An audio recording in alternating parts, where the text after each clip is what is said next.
जय हिंद साथियों, कैसे हैं आप लोग। गणपति क्लासेस में आपका स्वागत है और आज हम आपके लिए बेहतरीन टॉपिक लेकर के आए हैं खिलजी वंश के बारे में। तो कल हम लोगों ने डिस्कस कर रखा था किसके बारे में, गुलाम वंश के बारे में बात किया। इल्तुतमिश का खत्म हो गया खात्मा और उसके बाद भी खत्म हो गया, सारे वंशज का खात्मा खत्म हो गया।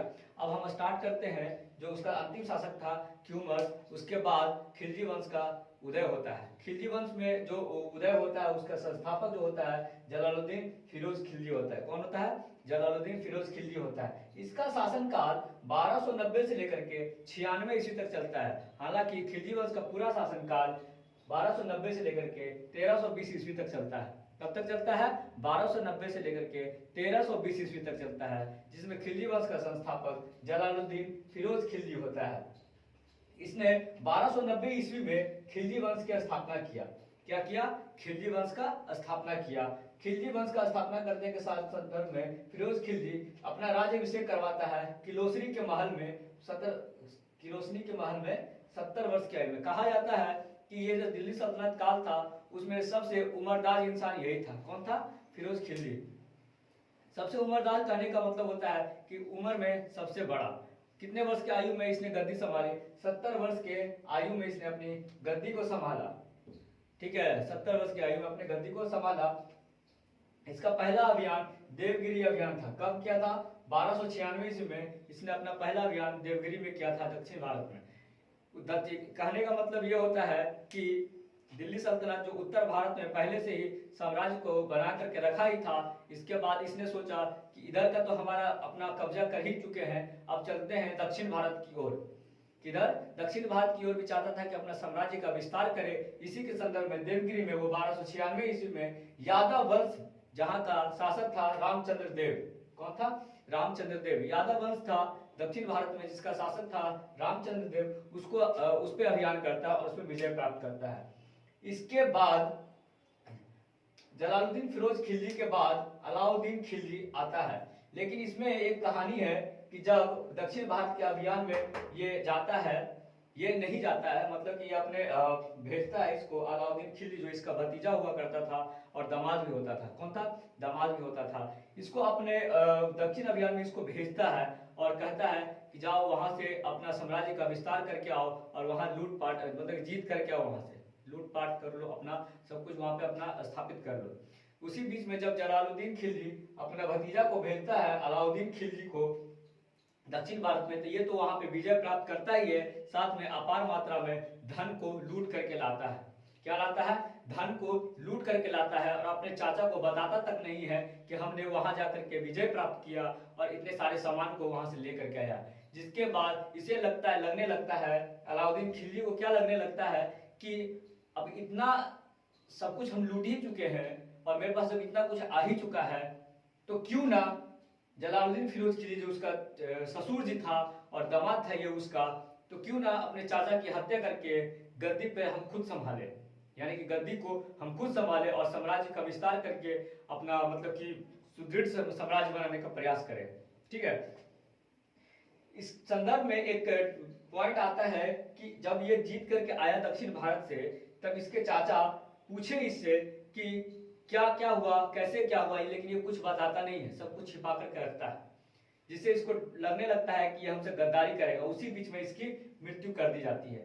तो खिलजी वंश का प्रमुख शासक जो बनता है अलाउद्दीन खिलजी, जहां से बहुत मात्रा में प्रश्न पूछे जाते हैं, चाहे वो स्टेट पीसीएस का एग्जाम हो, बीपीएससी हो, बिहार एसआई का एग्जाम हो, कांस्टेबल हो, हर एक एग्जाम में 2-3 प्रश्न या तो एक प्रश्न कंफर्म है कि रहेगा ही रहेगा। तो थोड़ा बढ़िया से समझने का प्रयास करिएगा और हम आपको एक एक पॉइंट बेहतरीन तरीके से समझाएंगे।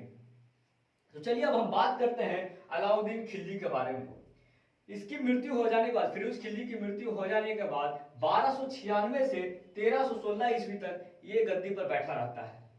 कब से कब तक? 1296 से 1316 ईस्वी तक गद्दी पर बैठा रहता है और इसने अपने शासनकाल में बहुत तरह का अभियान चलाता है, बहुत जगह अपना साम्राज्य का विस्तार भी करता है और बहुत तरह का अभियान भी चलाता है, जिसमें इसने पहला अभियान ये मतलब कि पहला इसने जो एक सिद्धांत को अपनाया था, राजस्व को सिद्धांत को अपनाया।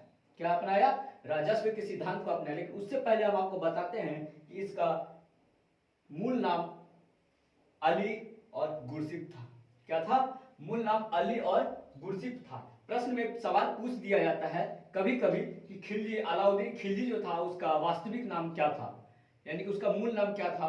तो हमारा जवाब रहेगा अली और गुरसिफ। इसको याद कर लीजिएगा, काफी इंपॉर्टेंट है ये प्रश्न, यहां से पूछ दिया जाता है। यहाँ पे मैंने नोट कर दिया है जलालुद्दीन का भतीजा और दामाद हुआ करता था अलाउद्दीन खिलजी। तो यहाँ फिरोज खिलजी जो है उसका दामाद और भतीजा हुआ करता था। अभी हम बात किए थे राजस्व के सिद्धांत के बारे में। किसके बारे में? राजस्व के सिद्धांत के बारे में। तो इसने इस्लाम सिद्धांत के अनुसार शासन नहीं किया। क्या? इस्लाम सिद्धांत के अनुसार इसने शासन नहीं किया। कहने का मतलब ये हुआ कि ये जो अलाउद्दीन खिलजी था ये धर्म को नहीं मानता था और चाहता था कि अपने शासन को अलग तरीके से चलाए, अपना साम्राज्य को अलग तरीके से विस्तार करे। एक मिनट।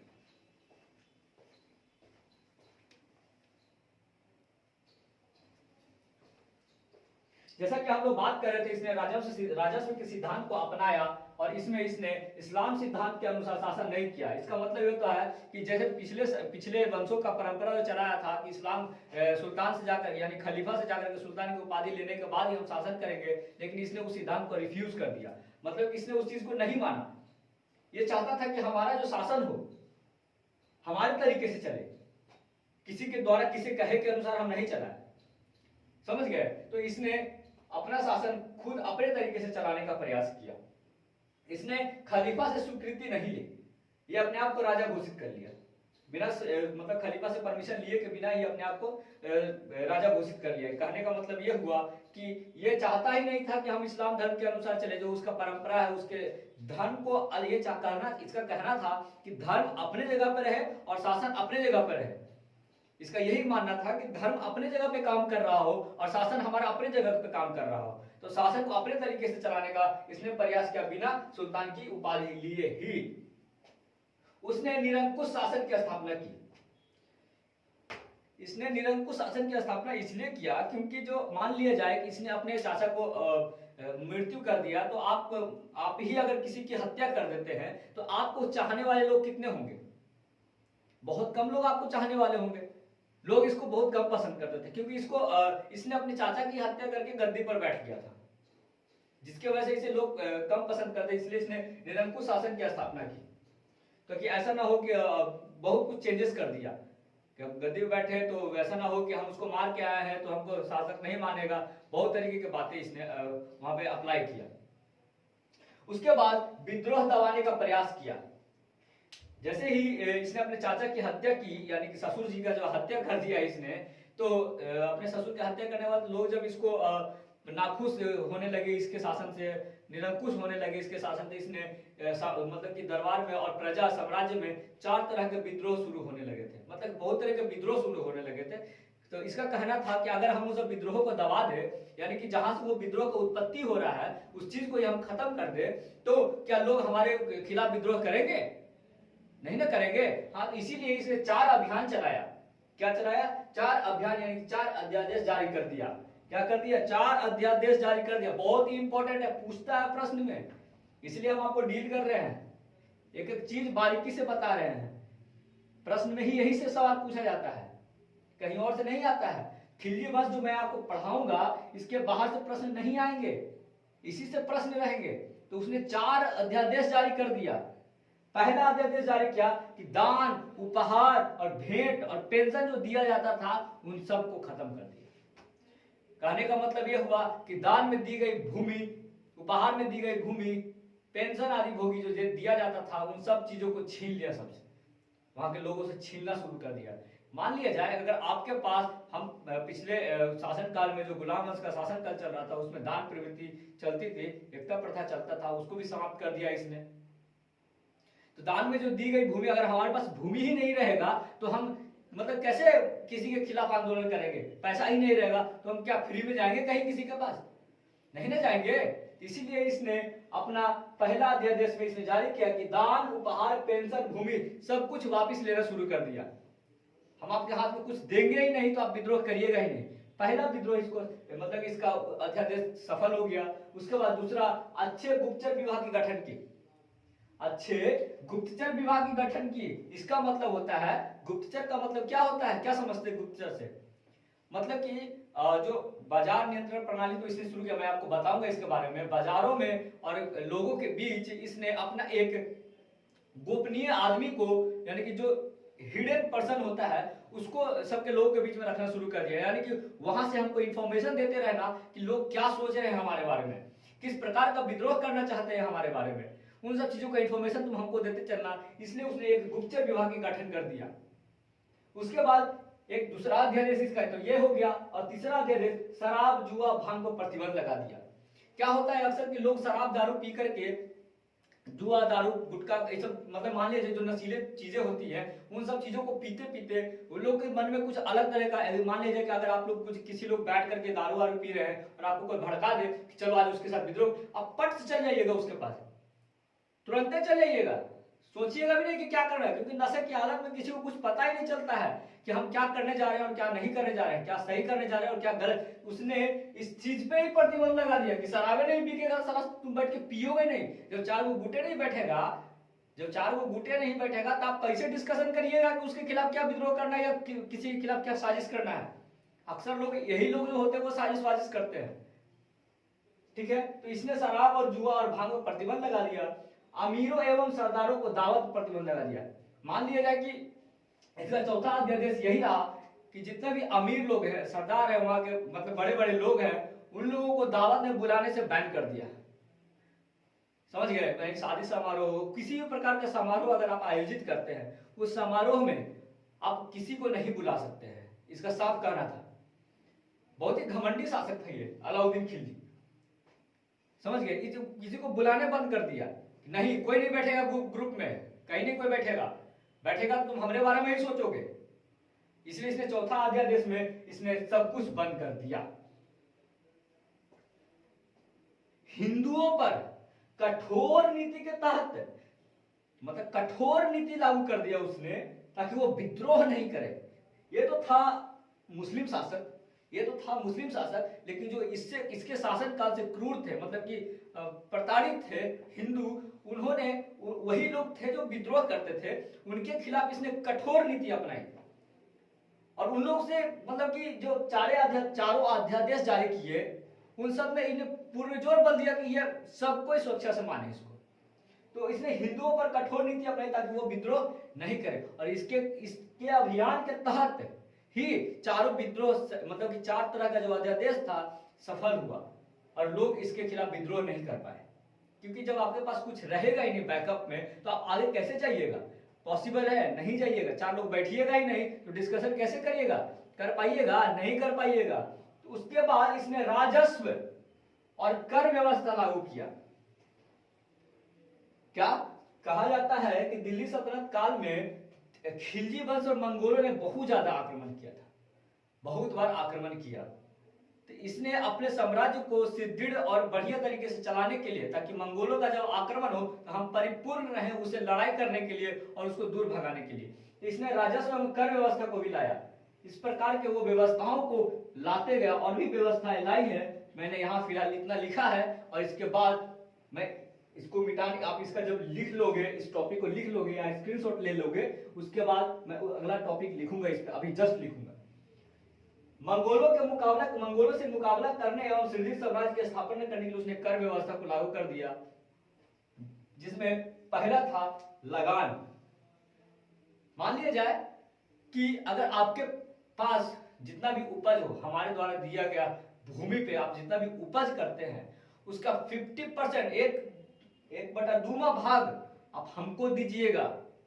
50% आप हमको दीजिएगा, ये पहला लगान उसका था। दूसरा, 2 नए कर चराई और दारी का लागू किया। क्या? चराई और दारी, याद कर लीजिएगा, चराई और दारी कर जो है वो किसने लागू किया था? तो अलाउद्दीन खिलजी ने लागू किया था। भूमि माप कर वसूलना।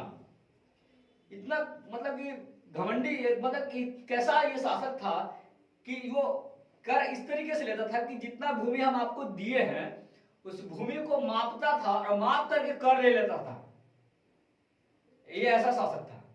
तो अभी हम लोगों ने डिस्कस किया इतना कुछ कि खिलजी वंश का संस्थापक जलालुद्दीन फिरोज खिलजी, जिसका शासनकाल 1290 से 96 ईस्वी तक चला, इसका राज्याभिषेक किलोसरी के महल में हुआ। ये सबसे उम्रदाज शासक था जो 70 वर्ष की आयु में सत्ता को संभाला, और उसके बाद इसकी हत्या कर दी गई अलाउद्दीन खिलजी के द्वारा। अभी हम लोगों ने इतना डिस्कस किया। इसने राजस्व के सिद्धांत को अपनाया, इसने 4 अध्यादेश जारी किए जिससे विद्रोह, मंगोलों का जो और लोगों का जो विद्रोह हमारे खिलाफ चल रहा हो वो दब जाए, और राजस्व कर का व्यवस्था कराया। अगला टॉपिक हम पढ़ेंगे, एक मिनट।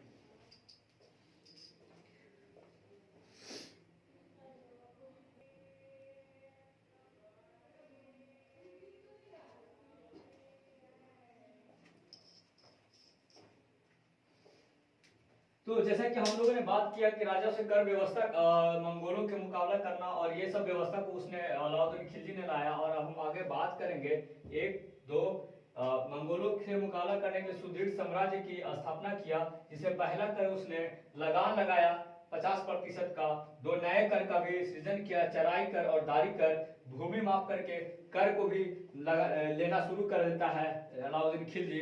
और उसके बाद इसने सैनिक सुधार में भी काफी प्रयास किया। सैनिक सुधार में भी इसने काफी प्रयास किया, जिसमें पहले अस्थायी सेना एवं नकद वेतन चालू किया। अस्थायी सेना एवं नकद वेतन चालू किया। इसको डर था कि लोग तो हमारे खिलाफ विद्रोह करते ही हैं, तो क्यों ना हम अपने साम्राज्य के लिए, हम अपने साम्राज्य के विस्तार के लिए और मतलब परेशानियों से दूर, मतलब साम्राज्य को परेशानियों से दूर रखने के लिए एक अस्थायी सेना की व्यवस्था करते हैं, जिसको हम नकद पैसा देंगे। क्या देंगे?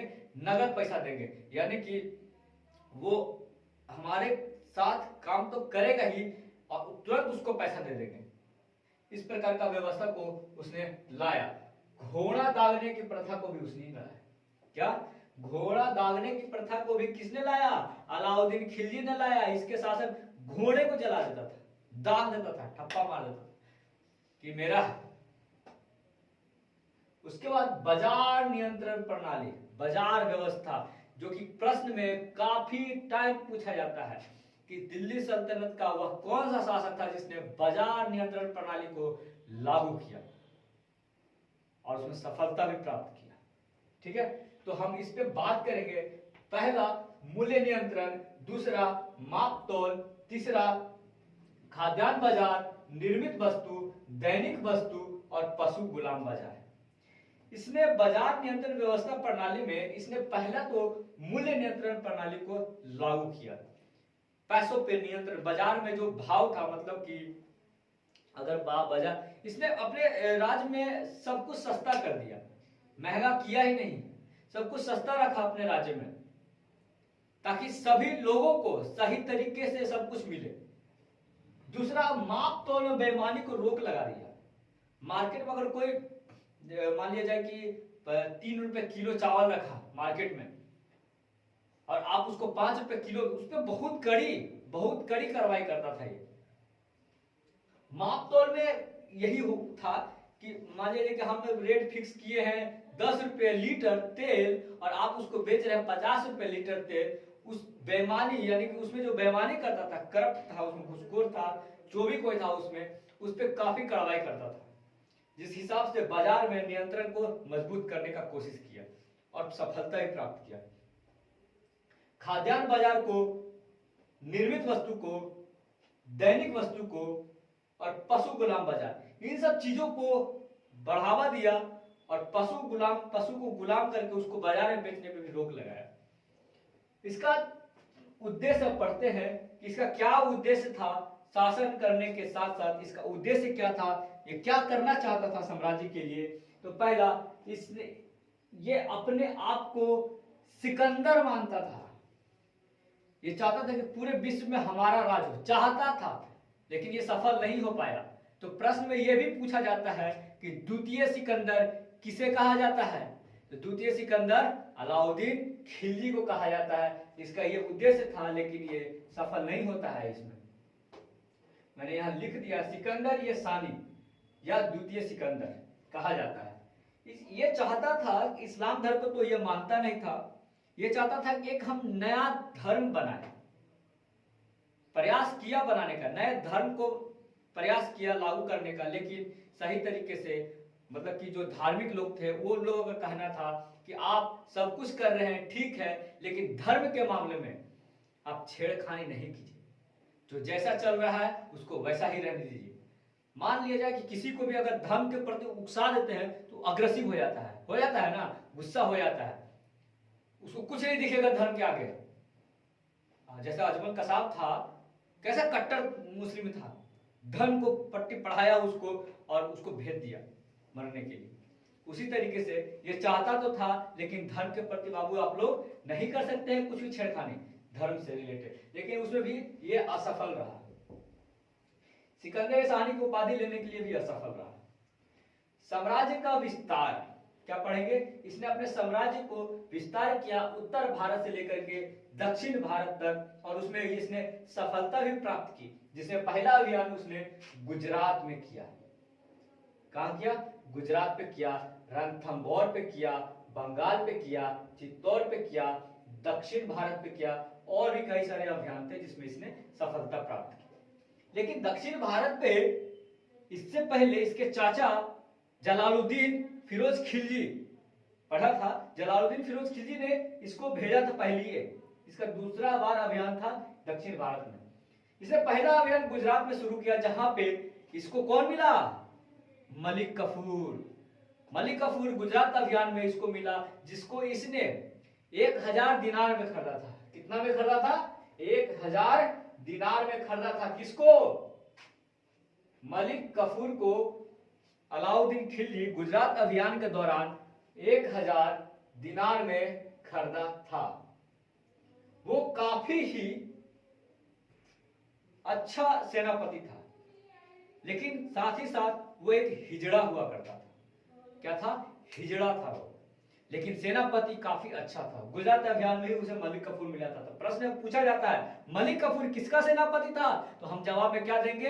अलाउद्दीन खिलजी का। सिंपल है, अच्छा से याद करिए, अच्छा समझिए, बहुत अच्छा से समझ सकते हैं इस चीज को। तो मलिक कफूर कौन था? मलिक कफूर अलाउद्दीन खिलजी का सेनापति हुआ करता था। तो कहां से लाया था? गुजरात अभियान में। कितने में खरीदा था? 1000 दिनार में उसको खरीद करके लाया था। उसने फिर रणथंभौर में, बंगाल में, चित्तौड़ में और दक्षिण भारत में, यहां मैंने लिख दिया है, यहां से आप नोट कर लीजिएगा। गुजरात में मलिक कफूर मिला, 1000 दिनार में इसको खरीदा था। इसका एक सेनापति था पहले से, जफर खां। कौन था? जफर खां। मंगोलों का जब आक्रमण हो रहा था तो उसने अपने सेनापति को भेजा कि जाओ मंगोलों से तुम युद्ध करो, लेकिन बेचारा मारा गया।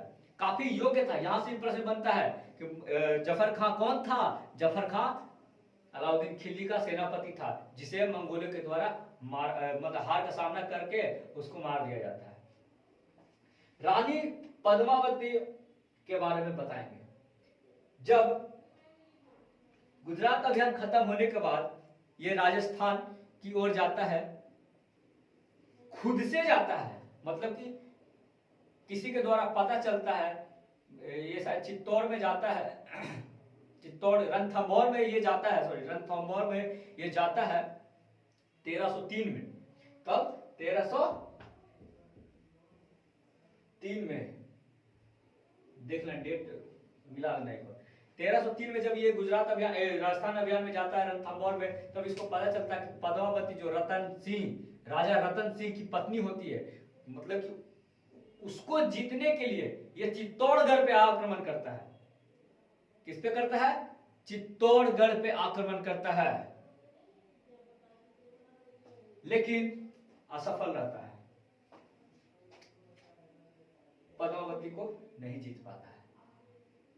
हालांकि उसको जीतने के लिए ही ये जाता है वहां पे। चौहर करके एक, जब वो आक्रमण किया था तो वहां पे जो महिला लोग थी, जब इसने अभियान किया कि पद्मावती मुझे चाहिए, पद्मावती के लिए कब किया था? 15 कहां गया?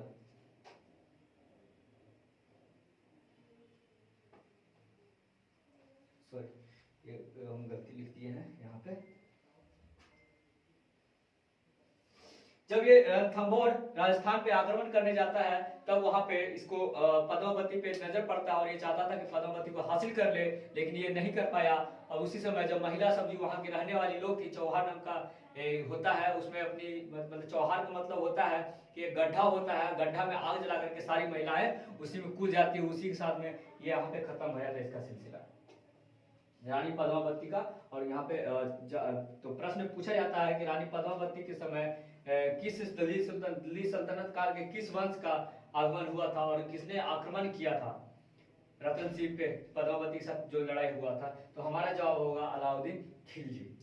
एक मूवी भी देखे होंगे अलाउद्दीन खिलजी का, पद्मावती करके जो मूवी आया था वो देखे होंगे आप लोग। उसमें जो रणवीर सिंह ने रोल लिया है, लगता है जैसे कि खिलजी की तरह ही दिखता है वो, और शायद खिलजी वैसा ही दिखता होगा।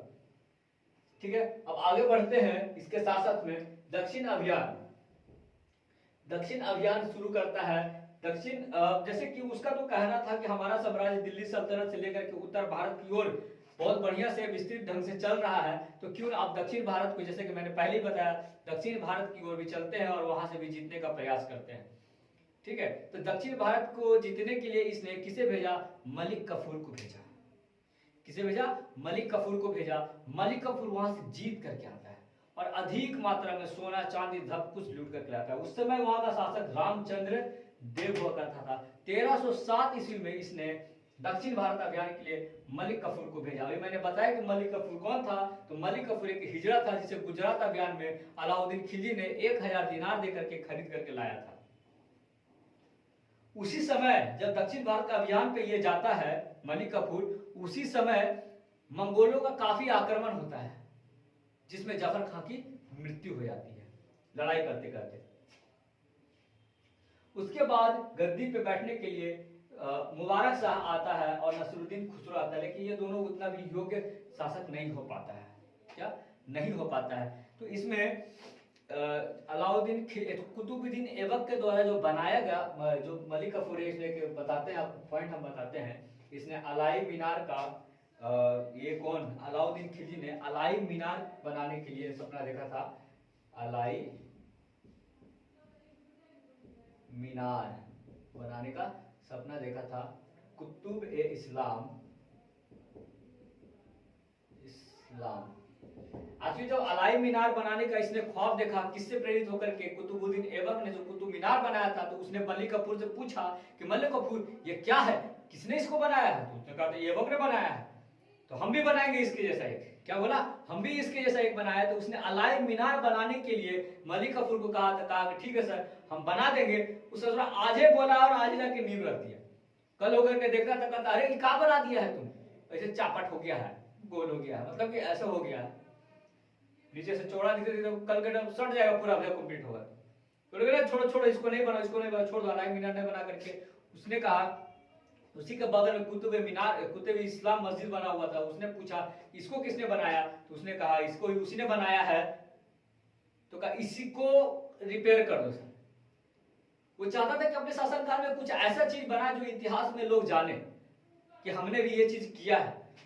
तो उसने क्या किया, कुतुब इस्लाम को बोला कि इस पे एक दरवाजा दे दो। दरवाजा जब बना दिया तो बोला डिजाइनर दरवाजा बनाना, तो डिजाइनर ना बना करके वो सीधा को ढाल दिया, और वैसा का वैसा आज भी वो वहां पे वैसा ही रह गया, और अलाई मीनार भी वैसा का वैसा ही रह गया। क्योंकि इसने सोचा था कि इसको हम तोड़वा देंगे, लेकिन वो युद्ध करने के दरमियान इसको याद नहीं रहा तोड़वाने का, और आज के डेट में भी वो अलाई मीनार वैसा का वैसा ही वहां पे है।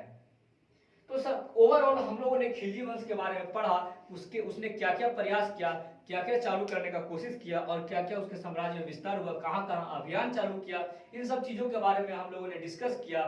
अगर कहीं से भी कुछ भी डाउट हो तो कमेंट करें, हम आपका कमेंट का रिप्लाई जरूर देंगे।